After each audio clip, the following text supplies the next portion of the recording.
Assalamualaikum warahmatullahi wabarakatuh. Kami dari mahasiswa Universitas Jabal Bafut. Pada kesempatan kali ini kami akan mempresentasikan sebuah judul yaitu tentang menyerang sebuah situs menggunakan XSS atau cross-site scripting. Saya Anida Adila sebagai pembuka dan pembaca slide pertama. Slide kedua sampai slide ketiga akan dibacakan oleh Siti Nazira. Slide keempat akan dibacakan oleh Nisa Imania. Slide kelima akan dibacakan oleh Munadayatul Haq.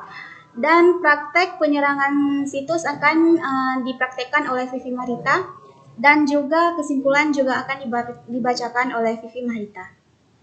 Baiklah, agenda yang akan kami bahas yaitu yang pertama tentang pengertian XSS, yang kedua ada tujuan XSS, yang ketiga cara kerja XSS, dan yang keempat ada serangan XSS. Nah, pengertian XSS.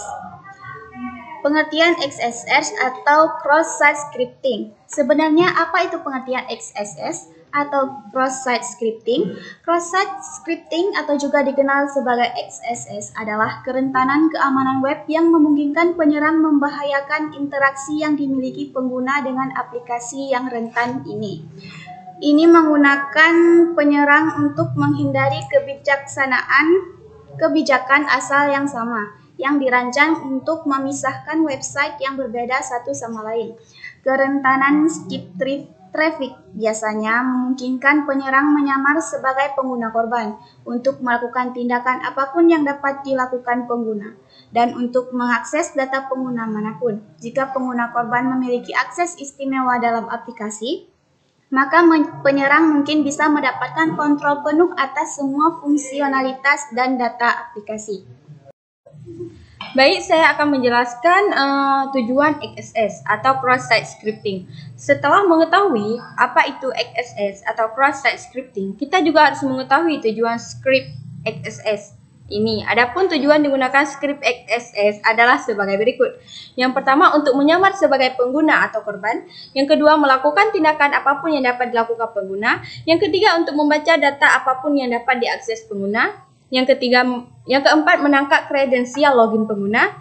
Kemudian untuk melakukan perusakan virtual situs web. Dan yang terakhir, untuk menyuntikkan fungsionalitas Trojan ke situs web.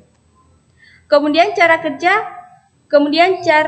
kerja XSS, yaitu skrip lintas situs berfungsi dengan memanipulasi situs web yang rentan sehingga mengembalikan JavaScript berbahaya kepada pengguna. Ketika kode berbahaya dijalankan dalam peramban korban, penyerang dapat sepenuhnya mengganggu interaksi mereka dengan aplikasi. Adapun tahap serangan XSS atau cross-site scripting yang khas adalah sebagai berikut. Yang pertama, menjalankan kode JavaScript. Untuk menjalankan kode JavaScript berbahaya di browser korban, penyerang harus terlebih dahulu menemukan cara untuk menyuntikkan kode berbahaya atau payload ke halaman web yang dikunjungi korban. Yang kedua, memulai akses. Pada tahap ini, korban harus mengunjungi dan mengakses halaman web dengan kode berbahaya. Jika serangan diarahkan pada korban tertentu, penyerang dapat menggunakan rekayasa sosial atau phishing untuk mengirim URL jahat ke korban. Agar langkah pertama dimungkinkan, situs webnya rentan perlu memasukkan input pengguna secara langsung ke halaman-halamannya. Seorang penyerang kemudian dapat memasukkan string jahat yang akan digunakan dalam halaman web dan diperlakukan sebagai kode sumber oleh browser korban. Ada juga varian serangan XSS di mana penyerang memikat pengguna untuk mengunjungi URL menggunakan rekayasa sosial dan payload adalah bagian dari tautan yang diklik pengguna. Serangan XSS. Serangan XSS dapat secara luas diklasifikasi ke dalam 3 kategori berikut. 1. Reflected XSS. Reflected XSS juga dikenal sebagai serangan XSS yang tidak persisten atau menetap. Dalam kasus serangan Reflected XSS, skrip berbahaya dipantulkan ke situs web lain di browser pengguna. Itu terjadi ketika input pengguna dari URL atau data post tercermin pada halaman tanpa disimpan, sehingga kemungkinan penyerangan untuk menyuntikkan konten berbahaya. Ini berarti bahwa seorang penyerang harus mengirim URL jahat atau formulir posting kepada korban untuk memasukkan payload. Dalam korban harus mengklik tautan payload semacam ini juga umumnya ditangkap oleh filter XSS, bahwa di browser pengguna seperti Chrome, Internet Explorer, atau Edge. Yang kedua, storage XSS. Storage XSS juga dikenal sebagai XSS persistent, termasuk memasukkan kode berbahaya langsung ke aplikasi web. Itu terjadi ketika payload disimpan misalnya dalam database dan kemungkinan dieksekusi ketika pengguna membuka halaman pada aplikasi web.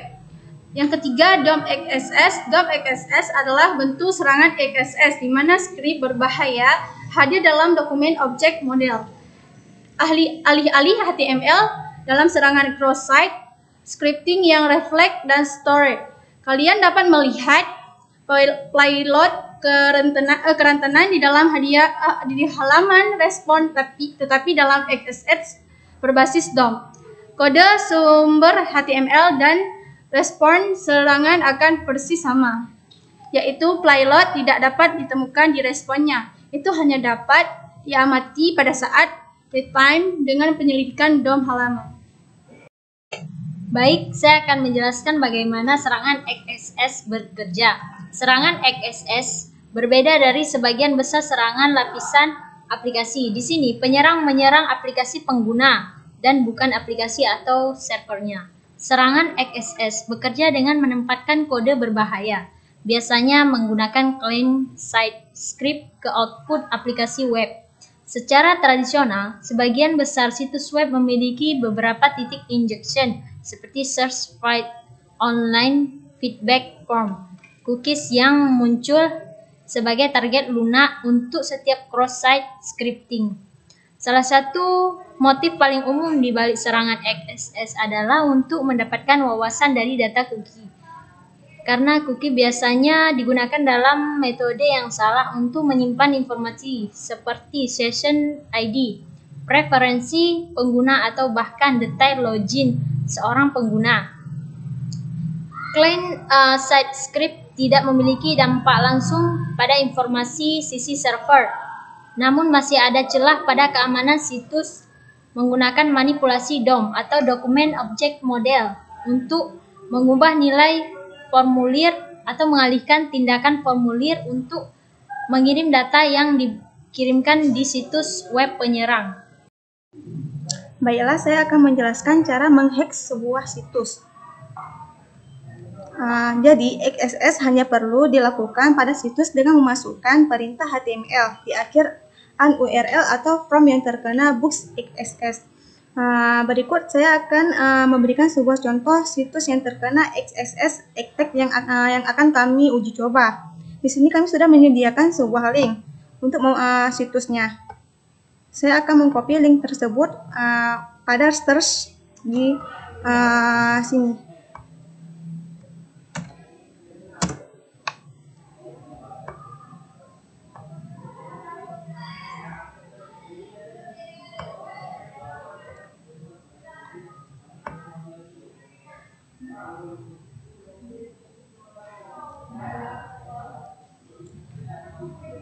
Di sini kita cukup menambahkan sebuah script HTML di ujung URL-nya. Maka situs pun akan terinjeksi kode HTML tersebut. Baiklah, saya akan mengcopy linknya di ujung URL-nya.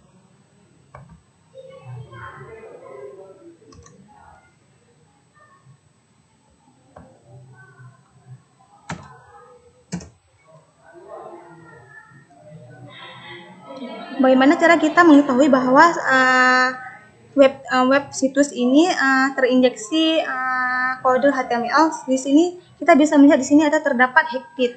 Hackkit ini membuktikan bahwa situs yang saya uji coba ini terinjeksi kode HTML tersebut. Jadi setelah kita mengetahui bahwa sebuah web ini terinjeksi, kita perlu menginputkan script lainnya di from source-nya.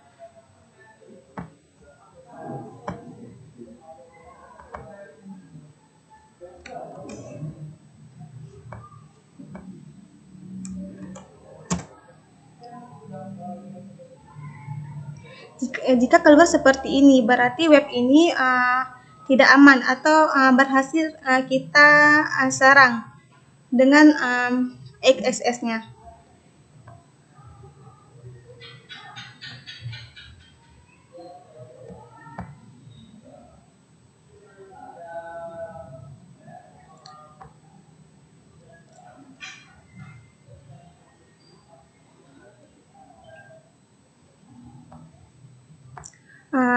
yang tadi itu merupakan sebuah situs yang berhasil kami serang. Saya akan menunjukkan sebuah situs yang tidak berhasil kami serang. Baiklah, saya akan menguji coba pada situs web lainnya. Di sini saya akan memilih sebuah web, yaitu web Man1PD.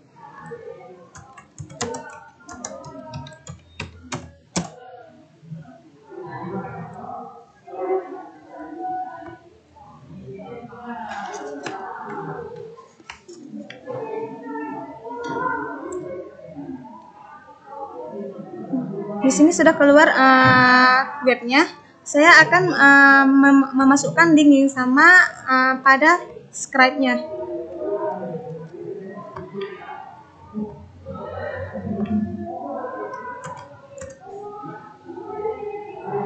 Ketika kita memasukkan scribe ke URL situs web Man1PD ini, kemudian akan kembali ke beranda seperti yang terlihat pada di sini. Maka situs web tersebut aman. Dan selanjutnya saya akan memasukkan script yang lainnya ke bagian source web yang tersedia pada situs web ini.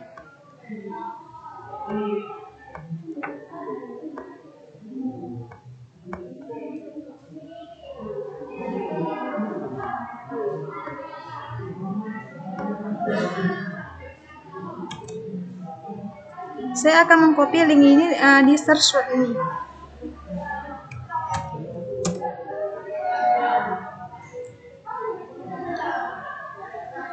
Dan jika hasilnya seperti ini, maka situs web ini aman dari penyerangan yang kami lakukan, yaitu dari hacker.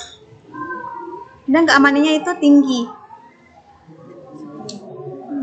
Baiklah, sampai di sini saja penjelasan saya tentang cara penyerangan sebuah web. Saya akan membahas tentang kesimpulannya. Jadi kesimpulan dari presentasi kami hari ini dapat disimpulkan bahwa pengertian cross-site scripting atau XSS adalah serangan injeksi kode sisi klien yang biasa digunakan oleh hacker dalam melakukan kejahatan atau cyber crime di dunia internet. Sampai di sini saja penjelasan kami tentang penyerangan sebuah web. Lebih dan kurang mohon maaf. Mohon maaf. Wabillahi taufiq wal hidayah. Assalamualaikum warahmatullahi wabarakatuh.